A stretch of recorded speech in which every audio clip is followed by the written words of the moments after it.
So hear the word of the Lord. Ultimately, after all these different times, we know that 90% of Israel will blow it off.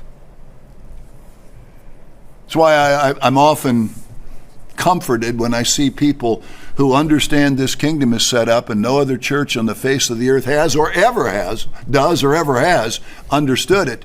They'll just blow it off, and I don't take it personally. I know they just simply don't believe God. If you can come out of the ground with 100 billion people and 90% of Israel don't pay any attention to God when he says, hear the word of the Lord. And I've given you just a fraction of the times, and I didn't even make a list of all the thus saith the Lords. And I realize they don't care.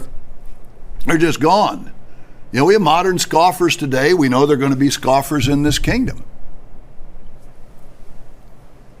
They just don't believe.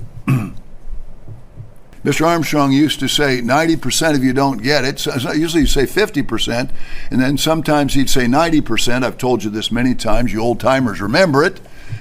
And so, oh, that can't be. Well, you know what? He was absolutely wrong.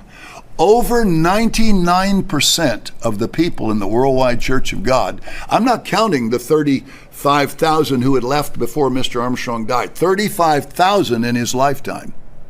I mean, who am I compared to him?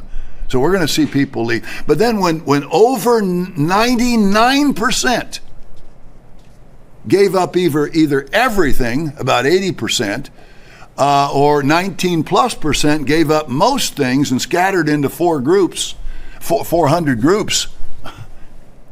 Talk about didn't get it. I don't think Mr. Armstrong could come up and comprehend that 99+% didn't believe the things that he taught. And he would thunder and sound like a charging bull elephant with that high tenor voice he had, like a trumpet.